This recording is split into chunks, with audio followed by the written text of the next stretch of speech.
مولا گناہوں کی عادت چھڑا میرے مولا، مجھے نیک انسان بنا میرے مولا، مجھے نیک انسان بنا میرے مولا، جو تجھ کو جو تیرے نبی کو پسند ہے، جو تجھ کو جو تیرے نبی کو پسند ہے، مجھے ایسا بندہ بنا میرے مولا، مجھے ایسا بندہ بنا میرے مولا، مجھے نیک انسان بنا میرے مولا، تو مسجود میرا میں ساجد ہوں تیرا، تو مسجود میرا میں ساجد ہوں تیرا،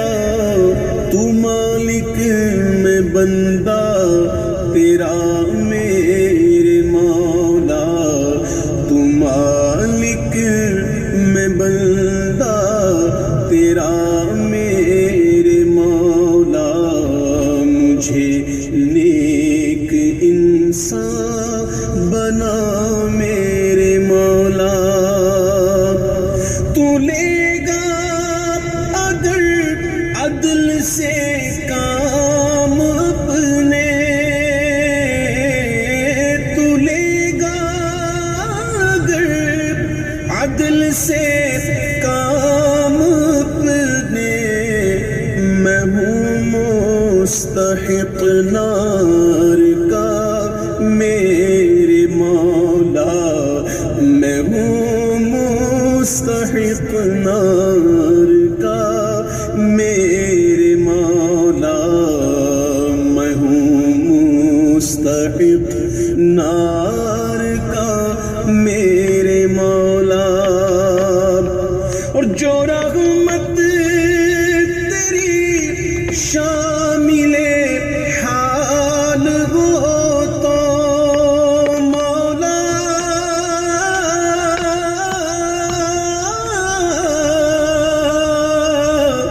مولا مولا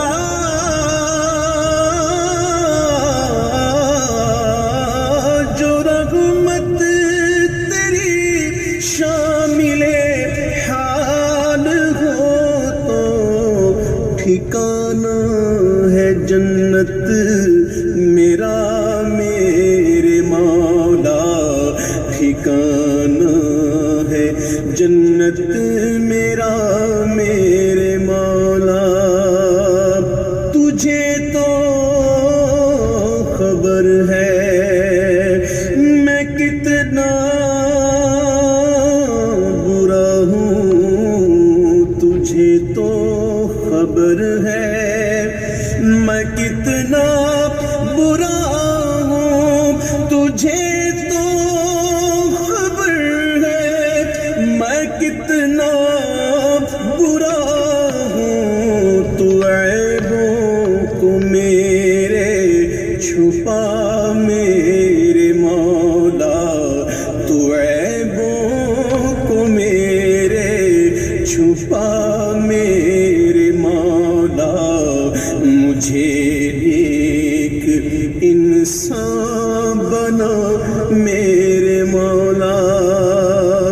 میری تا قیامت جو نسلیں ہو یا رب، میری تا قیامت جو نسلیں ہو یا رب، وہ سب عاشق مصطفیٰ میرے مولا، ہو سب عاشق مصطفیٰ میرے مولا مجھے نیک انسان بنا میرے مولا نہ محتاج کر تو جہاں میں کسی کا نہ محتاج کر تو جہاں میں کسی کا مجھے مفلسی سے بچا میرے مولا مجھے مفلسی سے بچا میرے مولا مجھے نیک انسان بنا میرے مولا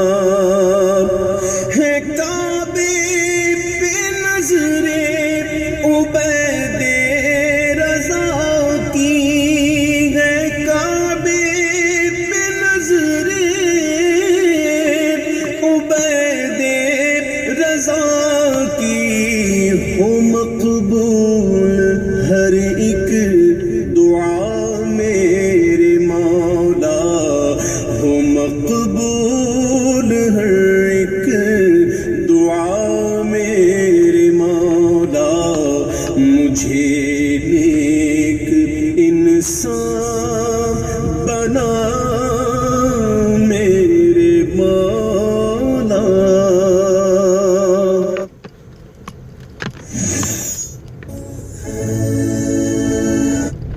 نفس کے مطابق زندگی گزاریں آنکھیں بے حیائی میں لگی رہی سوچیں آوارگی میں لگی رہی کان نغمے سنتے رہے زبان جھوٹ بکتی رہی ظلم و جبر کا بازار گرم رکھا عصمتیں عزتیں پامال کرتا رہا لوگوں کا مال لوٹتا رہا حق غصب کرتا رہا کلیجی اور دل چیرتا رہا لوگوں کو زخمی کرتا رہا لوگوں کے جذبات سے کھیلتا رہا پرواہ نہیں کی کہ یہ دنیا ہے امتحان گاہ ہے چند دنوں کے لیے آئے ہیں اللہ کے حضور پیش ہونا ہے عملوں کا حساب ہونا ہے اب جب وہ دیکھیں گے کہ ہمارے ساتھ کیا ہونے والا ہے تو ان کے چہرے پہلے بگڑ جائیں گے کیوں وہ گمان کریں گے کہ ان کی ریڑھ کی ہڈی توڑ دی جائے گی ایسے عذاب آئیں گے جس طرح کسی کی ریڑھ کی ہڈی ٹوٹ جائے تو اس کا چہرہ شگفتہ گلاب تو نہیں ہوتا اس کا چہرہ جو ہے وہ تو کس قدر مرجھایا ہوا ہوتا ہے تو اللہ ارشاد فرماتا ہے اس طرح ان کے چہرے ہوں گے ابھی عذاب آیا نہیں ہے لیکن چہرے پہلے اترے ہوئے ہوں گے اور جب عذاب کی بھٹی میں ڈالے جائیں گے اللہ اکبر اور وہ سخت عذاب حضور نے جبریل امین سے پوچھا مجھے جہنم کے عذابوں کا ذکر سناؤ عرض کی حضور سب سے ہلکی عذاب کی کہانی سناتا ہوں اور وہ یہ کہ جہنمی کے پاؤں میں آگ کا جوتا رکھا جائے گا باقی پورا بدن اس کا سلامت ہوگا یہ سب سے ہلکے عذاب کی کیفیت ہے اب پاؤں میں آگ کا جوتا ہوگا حدت گرمی شدت اتنی ہوگی کہ دماغ پگھل کے ناک اور کانوں کے راستے سے باہر آ جائے گا پاؤں میں رکھے ہوئے جوتے کی گرمی دماغ کو ایسے چڑھے گی کہ وہ پگھل جائے گا اور ناک اور کانوں کے راستے سے باہر آ جائے گا تو اللہ کے عذاب کے خوف سے چہرے بگڑ جائیں گے حالت سلامت نہیں رہے گی یہ بات ذہن میں رکھیں کہ اللہ جس کو جہنم میں ڈالے گا اس کو اس صورت میں نہیں ڈالے گا یہ محمدی صورت ہے یہ شکل اس کی چھین لی جائے گی اور اس کی شکل بڑی کر دی جائے گی اس کا ایک ایک دانت احد پہاڑ جتنا ہوگا احد پہاڑ کا پھیلاؤ 15 کلومیٹر پہ ہے 15 کلومیٹر کا ایک دانت اور 32 دانت کتنے ہوں گے تو منہ کتنا بڑا ہوگا اس کو اتنا بڑا اس لیے کیا جائے گا تاکہ وہ عذاب کی تکلیف زیادہ سہے 70 گز موٹی کھال ہو اور کھال جل جائے گی تو اللہ قرآن میں فرماتا ہے ہم نئی کھال دے دیں گے تاکہ عذاب کی تکلیف اس کو گوارا کرنی پڑے پھر چیخے گا چلائے گا ہائے مجھے پانی دو پیاس کی شدت ہے 70 سال تک تو اس کی کوئی آواز ہی نہیں سنے گا 70 سال کے بعد داروغہ جہنم چیخ کر کہے گا کیا مانگتا ہے وہ بولے گا مجھے پانی چاہیے کہا جائے گا تو بے بھی ملتا ہے پانی پھر داروغہ جہنم اسے پانی دے گا کوکا کولا کی بوتل دے گا یا پیپسی تھما دے گا یا منرل واٹر کی بوتل دے گا نہیں قرآن بتاتا ہے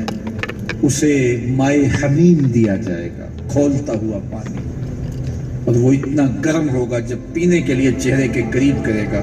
اس سے اٹھتی ہوئی بھاپ کی وجہ سے چہرے کی کھال ادڑ کے اس کے اندر گر پڑے گی، لیکن اس کے باوجود اس کو پینا پڑے گا۔ اللہ فرماتا ہے یہ دنیا ہی سب کچھ نہیں ہے، سمجھ لیا یہی سب کچھ ہے، آخرت کو بھول گئے، صبح اٹھے کام پہ چلے گئے، شام آئے آوارگی میں چلے گئے، صدائیں آتی رہی حی علی الصلاۃ حی علی الفلاح، کوئی پرواہ نہیں کی، نہ پیشانیوں نے سجدے کیے، نہ سوچوں میں پاکیزگی آئی، زندگی یوں گزار کے چلے گئے۔ ایسے نہیں، کہا ایک وہ ہوں گے جن کے چہرے شگفتہ گلاب ہوں گے، ایک وہ ہوں گے جن کے چہرے بگڑے ہوئے ہوں گے۔ اللہ اکبر، کلا اذا بلغت التراقی، یہ تو قیامت کا منظر ہے نا، قیامت سے قبل بھی ایک منظر ہے، اللہ اس منظر کو بھی بیان کر رہا ہے، کلا اذا بلغت التراقی، ہاں ہاں جب جان گلے کو پہنچ جائے گی۔ اے انسان تیرے اوپر وہ گھڑی بھی آنے والی ہے، وہ وقت بھی آنے والا ہے جب سانس اس ہنسلی میں اٹک جائے گا، جب سینے سے بھی سانس اوپر چلی گئی، اب ڈاکٹر بھی لا علاج قرار دے رہے ہیں کہ اب علاج نہیں رہا ہے، جان بس اب نکلنا چاہ رہی ہے، اور کہا جائے گا کوئی جھاڑ پھونک والا بلاؤ، اب ڈاکٹروں نے تو جواب دے دیا، اب سانس اٹک گئی گلے میں، چند لمحوں کی مہمان ہے، اب ڈاکٹروں نے کہا اب ہماری جانب سے لا علاج ہو گیا، اب لے جاؤ اس کو گھر یا وینٹیلیٹر پہ ڈال دیتے ہیں اس کو، بس اب ہماری جانب سے کوئی اس کا علاج نہیں ہے۔ اب گھر والے روتے ہیں، کہتے ہیں کوئی جھاڑ پھونک والا لاؤ، کوئی دم والا لاؤ، شاید وہ کوئی دم کرے تو اس کی جان میں جان آ جائے، ڈاکٹروں نے تو لا علاج قرار دے دیا۔ وَظَنَّ أَنَّهُ الْفِرَاقُ، اللہ فرماتا ہے یہ تو جھاڑ پھونک والے کو ڈھونڈ رہے ہیں، لیکن جس کی سانس یہاں اٹکی ہے وہ سمجھ گیا ہے اب موت آ گئی ہے، اس کو یقین ہو گیا ہے کہ اب موت کے لمحے آ گئے ہیں، اب میں بچ نہیں پاؤں گا، اب آنکھیں تاڑے لگی ہوئی ہیں، وَالْتَفَّتِ السَّاقُ بِالسَّاقِ، پنڈلی پہ پنڈلی چڑھ رہی ہے، جب موت آ جاتی ہے تو پھر پنڈلی سے پنڈلی لپٹ جاتی ہے، اس کو پھر جدا کرتے ہیں اور جدا کر کے دونوں انگوٹھے باندھ دیتے ہیں تاکہ پنڈلی کے اوپر پنڈلی نہ چڑھے۔ اللہ وہ منظر بیان کرتا ہے، صاحب یہ وقت آنے والا ہے جب دونوں انگوٹھے باندھ دیے جائیں گے، جب ناک میں روئی ٹھونس دی جائے گی، جب چٹے لباس میں کفن دیا جائے گا، جب غسال کے سامنے بے بس پڑے ہوں گے، وہ چاہے یہ بازو اٹھائے چاہے یہ بازو اٹھائے، گرم پانی ڈالے یا سرد پانی ڈالے، جب بس پڑے ہوئے ہوں گے جو ہے وہ غسل دینے والوں کے، اور ناک میں روئی ہوگی اور دونوں انگوٹھے آپس میں بندھے ہوں گے، یہ محل، یہ ماڑی، یہ کوٹھیاں، یہ بنگلے جس کو سویر شام لگ کے حلال حرام کی تمیز کیے بغیر بنایا تھا، غوث اعظم رضی اللہ تعالیٰ عنہ بولے مکان بنا رہا ہے، بسیں گے اور حساب تو جا کے دے گا، اور یہ تو ایک رات بھی تجھے اس گھر کے اندر نہیں رکھیں گے کہ چلو ایک رات مہمان رکھ لیں، کہتے ہیں نہیں نہیں مہمانوں نے بھی جانا ہے تو جلدی کرو اس کو سپرد کراؤ، وہ تو تیرا لباس بھی پھاڑ کے اتاریں گے، خود غسل دینے کے لیے تیار بھی نہیں ہے، تجھ سے خوف آنے لگا ہے، جاندی واری ڈرونا بنے ہوتے، ہاتھ نہ لاندے ڈر دے، جنہ لئی تو پاپ کمائے آج کتھے نہیں تیرے کر دے، آج تو وہ تیرے ساتھ تجھے غسل دینے کے لیے آمادہ نہیں ہے۔ وَالْتَفَّتِ السَّاقُ بِالسَّاقِ، جب پنڈلی پہ پنڈلی چڑھنے لگ جائے گی، إِلَىٰ رَبِّكَ يَوْمَئِذٍ الْمَسَاقُ، اس دن تیرے رب کی طرف ہی لوٹ کے جانا ہے، فَلَا صَدَّقَ وَلَا صَلَّىٰ، اس نے نہ تو سچ مانا اور نہ نماز پڑھی، وَلَٰكِنْ كَذَّبَ وَتَوَلَّىٰ، ہاں جھٹلایا اور منہ پھیر کے چل پڑا، ثُمَّ ذَهَبَ إِلَىٰ أَهْلِهِ يَتَمَطَّىٰ، پھر اپنے گھر کو اکڑتا ہوا چلا، اولا لک فاولا ثم اولا لک فاولا، تیری خرابی آ پہنچی، ہاں تیری خرابی آ پہنچی۔ ایحسب الانسان ان یترک سدی، انسان دنیا میں یہ گمان کرتا ہے اس کو سدا چھوڑ دیا جائے گا۔ سدا عربی میں ایسے اونٹ کو کہتے ہیں جس کی مہار کسی کے ہاتھ میں نہ ہو، شترے بے مہار، جہاں مرضی جس گھاٹ سے چاہے پانی پیے، جہاں سے مرضی چارہ لے، تو شترے بے مہار کو کہتے ہیں سدا۔ تو یہ انسان بھی گمان کرتا ہے کہ میں بھی شدہ ہوں، مجھے کوئی کیوں پوچھے، میرے جذبات پہ کوئی کیوں قدغن لگائے، مجھے کیوں روکے کوئی۔ بالخصوص جوانی کے ایام کے اندر جوان کو بڑا ہوتا ہے کہ کوئی مجھے کیوں، وہ تو ماں باپ کے کہنے میں بھی نہیں آنا چاہتا، وہ کہتا ہے کیوں مجھے روکتے ہیں، میری جوانی ہے، میرے جذبات ہیں، مجھے آزادی سے جینے دو، کیوں میرے راستے میں رکاوٹ بنتے ہو، میں شدہ ہوں۔ اللہ فرماتا ہے نہیں، ایک اونٹ تو شدہ ہو سکتا ہے، جس کو میں نے اشرف المخلوقات بنایا ہے اس کو تو شدہ نہیں چھوڑوں گا، اس کو تو پابند بناؤں گا حکام کا۔ اب وہ کہتا ہے کہ نہیں نہیں، یہ کیسے دوبارہ اٹھائے جائیں گے؟ اب دوبارہ وہی بات پھر آ گئی، الم یکن نطفۃ من منی یمنی۔ اللہ فرماتا ہے ایک بوند تھی نا، پانی کا ایک قطرہ تھا جو رحم مادر میں رکھا گیا، ثم کان علقہ، پھر وہ پانی کا قطرہ لوتھڑا بنا، فخلق فسوی، پھر اللہ نے اسے پیدا فرمایا اور پھر ٹھیک ہموار کیا، فجعل منہ الزوجین الذکر والانثی، پھر اس سے وہ جوڑ بنائے، کوئی مرد بنایا کوئی عورت بنائی۔ کہا اب غور کر، اب تیری آنکھیں دیکھتی ہیں، بجلیاں چمکتی ہیں، تیری زبان کا طوطی بولتا ہے، لوگ اشش کرتے ہیں تیری گفتگو پہ، تیری گفتار پہ صدقے جاتے ہیں، تیرے لہجے کے جمال کو دیکھتے ہیں، تیرے سینے کا زور، تیرے پنجوں کی طاقت، تیری دماغ کی تیزیاں اور تیری سوچوں کے اجالے، تیری زوردار ٹانگیں، تیرے کڑیل بازو اور تیری چوڑی چھاتی اور تیرے گلاب کی پتیوں جیسے ہونٹ۔ اے انسان، یہ سب کچھ کہاں تراشا گیا؟ ماں کے رحم میں، اس تاریکی میں جو 3 پردوں میں تھی، تیرا سر تیرے گھٹنوں میں تھا، اور تیرے رب نے وہاں تیرے اندر نسوانیت یا رجولیت کی صلاحیتیں پیدا کی، تیری آنکھوں میں چمک پیدا کی، تیرے کانوں میں نغمے بکھیرے، تیری زبان کے پٹھوں پہ قوت ذائقہ رکھی، تجھے بولنے کی صلاحیت دی، تیرے پنجوں میں زور رکھا۔ آج تو مفتی شہر ہے، آج تو علامۃ الدہر ہے، آج تو قاضی القضات ہے، آج تو منسٹر ہے، آج تو وزیر اعظم ہے، آج تو پہلوان ہے، آج تو شہزادہ ہے، آج تو بادشاہ ہے، آج تو زوراور ہے، آج تیری طاقت کے کیا کہنے، آج شیروں کو تو نچا لیتا ہے، ہاتھیوں کو تو بٹھا لیتا ہے، آج تو بڑا زوراور گھڑ سوار ہے، آج تیری طاقت کے کیا کہنے، تو کشتی کرتا ہے، زمانہ دیکھنے آتا ہے، آج تیری طاقت کے شہرے ہیں، تیری عظمت کے تنتنے ہیں، لیکن انسان تو ایک ناپاک قطرہ تھا اور رحم مادر میں تھا۔ تیرے اندر یہ رنگ کس نے بھرے؟ تیرے کانوں میں نغمے کس نے رکھے؟ تجھے دماغ کی قوتیں کس نے دی؟ زبان کو بولنا کس نے سکھایا؟ آنکھوں میں توانائیاں کس نے رکھی؟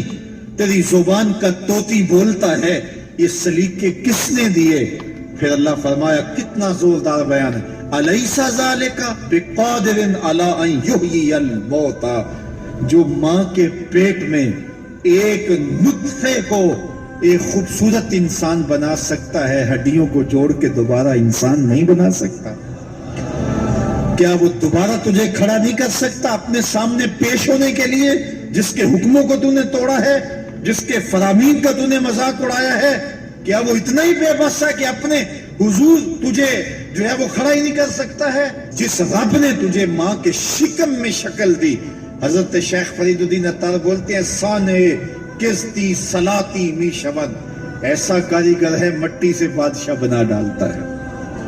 اس نے مٹی سے دارا و سکندر بنائے، اس نے مٹی سے جو ہے وہ رستم و سہراب بنائے، اس نے مٹی سے کیا کیا بنا دیا، جو مٹی سے بادشاہ بنا سکتا ہے، جو نطفہ رحم مادر سے جو ہے وہ شکل اور صورت اور رنگ اور جمال بنا دیتا ہے۔ تیری صورت نکھرتی ہے، تیرے ہونٹ گلابی ہیں اور تیری نرگسی آنکھیں ہیں، تیرے ریشمی بال ہیں اور تیری خوبصورت رنگت ہے، تو چال چلتا ہے تو لگتا ہے قیامت چل رہی ہے، تیرا قد رانا جو ہے وہ صنوبر کو شرماتا ہے، تیری گفتار کے تنتنے ہیں۔ جس نے اتنی خوبصورت شکل ماں کے رحم میں بنائی،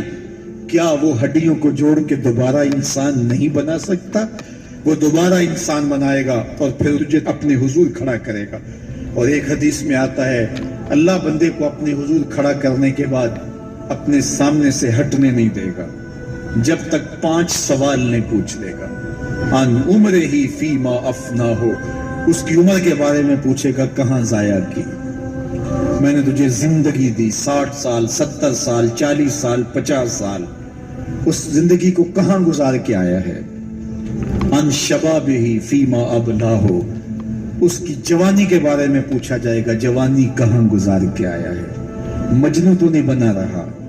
خواہشات کا اسیر تو نہیں ہو گیا، دیوانوں کی طرح زندگی تو نہیں گزار کے آ گیا. تیری جوانی کسی چوک میں تو نہیں گزری، تیری جوانی آوارگی میں تو نہیں گزری، ساری رات سوشل میڈیا کے اوپر گندگی اور غلاستیں تو نہیں دیکھتا رہا. تیری زندگی گزری کہاں ہے، تیری جوانی گزری کہاں ہے.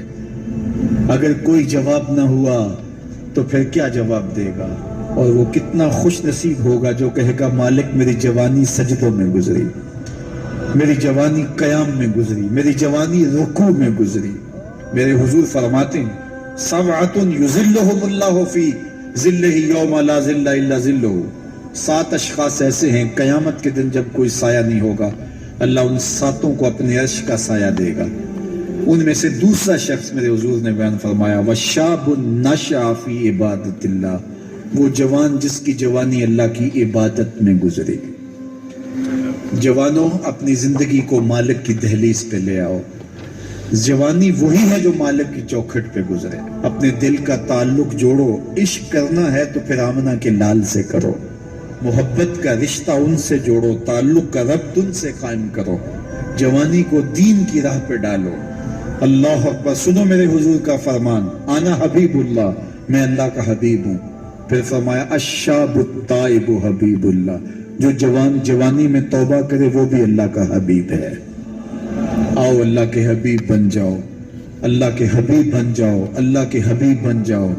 اللہ کے محبوب بن جاؤ. لیلۃ القدر کی گھڑیاں ہیں، رات کا پچھلا پہر ہے. اللہ کے حضور یہ عہد کر کے اٹھو مالک جو زندگی گزر گئی آئندہ جوانی کا ایک ایک لمحہ تیرے لیے گزرے گا. جیوں گا تو تیرے لیے، مروں گا تو تیرے لیے. میری ایک ایک سانس تیرے نام وقف ہوئی،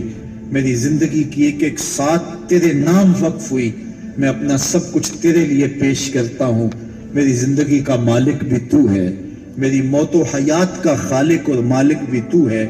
یہ زندگی تو نے دی، تیری امانت ہے، تیرے حضور ہی پیش کرتا ہوں.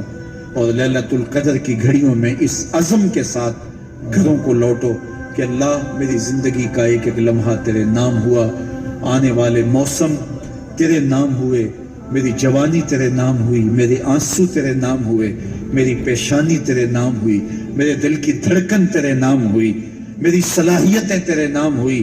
میری زبان بولے گی تو تیری تسبیح بولے گی، تیرے ذکر کے ترانے پڑے گی. میرے کان سنیں گے تو قرآن کے نغمے سنیں گے. میری آنکھیں دیکھیں گی تو مالک تیری قدرت کی نشانیاں دیکھیں گی، تیرے رسول کا روضہ دیکھیں گی، تیرا کعبہ دیکھیں گی. مالک میری زبان سچائی کے نور سے مالا مال ہوگی اور میں ساری زندگی تیرے نام کرتا ہوں. اور جب آپ اپنی ساری زندگی اللہ کے نام کر دیں گے تو پھر وہ پوری کائنات تمہارے نام کر دے گا. کی محمد سے وفا تو نے تو ہم تیرے ہیں، یہ جہاں چیز ہے کیا لوح و قلم تیرے ہیں. اللہ آپ سب کو اپنی پناہ میں، امان میں اور حفاظتوں کے اثار میں.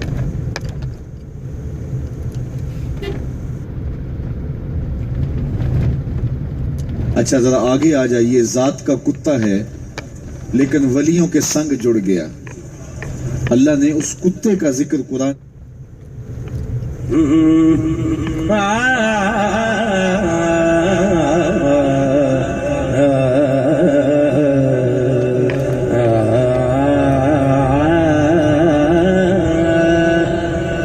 علی ورگا زمانے سے کوئی پیر بکھا بہنو، علی ورگا زمانے سے